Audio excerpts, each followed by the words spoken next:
Bonjour, c'est Pierre Gallou sur l'Esprit Neuf et je vous retrouve pour cette nouvelle vidéo sur le burn-out. Aujourd'hui, je vais vous parler, toujours dans la partie agir sur le mental, comment travailler avec les phénomènes exogènes et endogènes.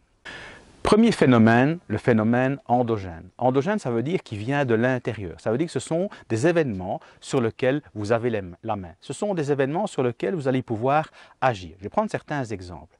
Si vous avez une alimentation complètement dénaturée, complètement à l'ouest, si vous vous nourrissez que de burgers extrêmement gras et de frites au quotidien, je pousse un peu, eh bien, c'est clair que ça, vous avez le pouvoir de le changer. C'est une décision. Je n'ai pas dit que c'était facile, mais vous avez la possibilité de le décider.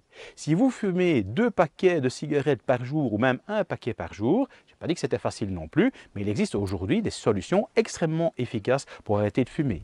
Vous avez une consommation d'alcool beaucoup trop importante, là aussi, il y a des solutions. C'est pas facile quand on a, je dirais, de longues années par rapport à ça, de dépendance, mais on peut y travailler. Si vous êtes du style à vous lever le matin en disant « Ouais, je dois aller travailler, ouais, il ne fait pas beau en Belgique, ouais, je vais encore me taper mon chef toute la journée », bon, ben oui, ça va être compliqué. Le mode de pensée est aussi extrêmement important. Changer de mode de pensée, eh bien oui, c'est possible. On vous proposera d'ailleurs des solutions par rapport à ça. C'est votre responsabilité de décider que vous voyez les choses différemment. Si le matin, quand vous vous levez, vous dites « Ah, ben merveilleux, pour une fois aujourd'hui, il y a du soleil en Belgique et c'est absolument génial », eh bien ça va quand même un peu changer votre vie au quotidien.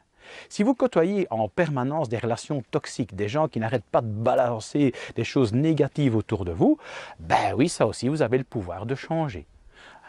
Regardez un petit peu ce qui se passe sur Facebook, regardez la quantité de gens qui bazardent des émoticônes « Ah, je suis pas bien, ah, je suis trop mou, ah, je suis frustré », chose. Si on pouvait faire de Facebook un merveilleux réceptacle d'énergie positive, ben ça changerait quand même pas mal la vie de certains. Et les relations familiales, me direz-vous? Eh bien oui, ça c'est un peu plus complexe parce qu'on ne peut pas envoyer nécessairement tout le monde dans les roses. Mais effectivement, là, il y a des techniques pour se protéger aussi des relations toxiques au sein d'un milieu familial. Voilà, ça ce sont les phénomènes endogènes. Ce sont les phénomènes sur lesquels vous avez le pouvoir d'agir. Posez-vous bien la question, est-ce que je peux agir? Et à ce moment-là, ben, agissez. Les situations exogènes, ce sont des situations sur lesquelles vous pouvez faire ce que vous voulez, vous n'avez pas la main. La pollution de l'air, ah ben oui, vous pouvez faire votre petite action positive quotidienne, mais tant qu'on aura des zouaves, comme on dit à Bruxelles, qui balancent dans l'univers des tas de saloperies, vous ne pourrez pas y changer grand-chose. Si vous habitez à 15 minutes d'un aéroport, dans la ligne de décollage, ou vous vous trouvez à 300 mètres du ring, ben oui, forcément, il y a du bruit.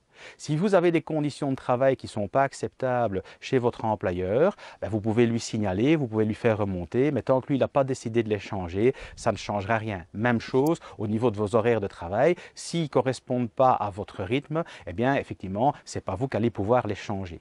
Si les autres pensent mal, si les autres réfléchissent mal, eh bien vous n'êtes pas dans leur tête et vous n'allez pas pouvoir beaucoup le changer non plus. Donc posez-vous la question, est-ce que la situation qui est là, est-ce que je peux agir dessus? Est-ce que je peux la changer? Alors on dit, oui, mais ça c'est un peu naïf, hein? Alors ça veut dire que je dois abandonner tout. Je ne vous ai pas dit qu'il fallait être naïf, je ne vous ai pas dit qu'il fallait abandonner tout, mais moi j'en ai un petit peu ras-le-bol de pousser sur un rocher qui fait 2 tonnes et de me rendre compte qu'en réalité je suis le seul à pousser. Par contre, je vais le tenir à l'œil. Et le jour où il y aura 250 personnes qui ont envie de pousser le rocher avec moi, je serai le premier à pousser. Donc, posez-vous la question. Est-ce que la situation qui est là, c'est une situation que je peux changer? Est-ce que j'ai les clés en main? Est-ce qu'elle dépend de moi? Et si elle ne dépend pas de vous, eh bien, arrêtez de vous casser la tête et passez à autre chose. Notre conseil, sur les situations endogènes, agissez. Mettez-vous le meilleur plan d'action. Nous y reviendrons dans d'autres vidéos. C'est quoi mon plan pour avancer à partir du moment où je peux agir moi-même? Sur les situations exogènes, surveillez-les, mais ne dépensez plus d'énergie. Passez à autre chose. Mettez-vous des barrières par rapport aux personnes toxiques et vivez heureux au quotidien. Je vous remercie pour votre attention et n'oubliez pas, aujourd'hui, c'est le premier jour du reste de votre vie et vous avez vraiment le pouvoir de tout changer.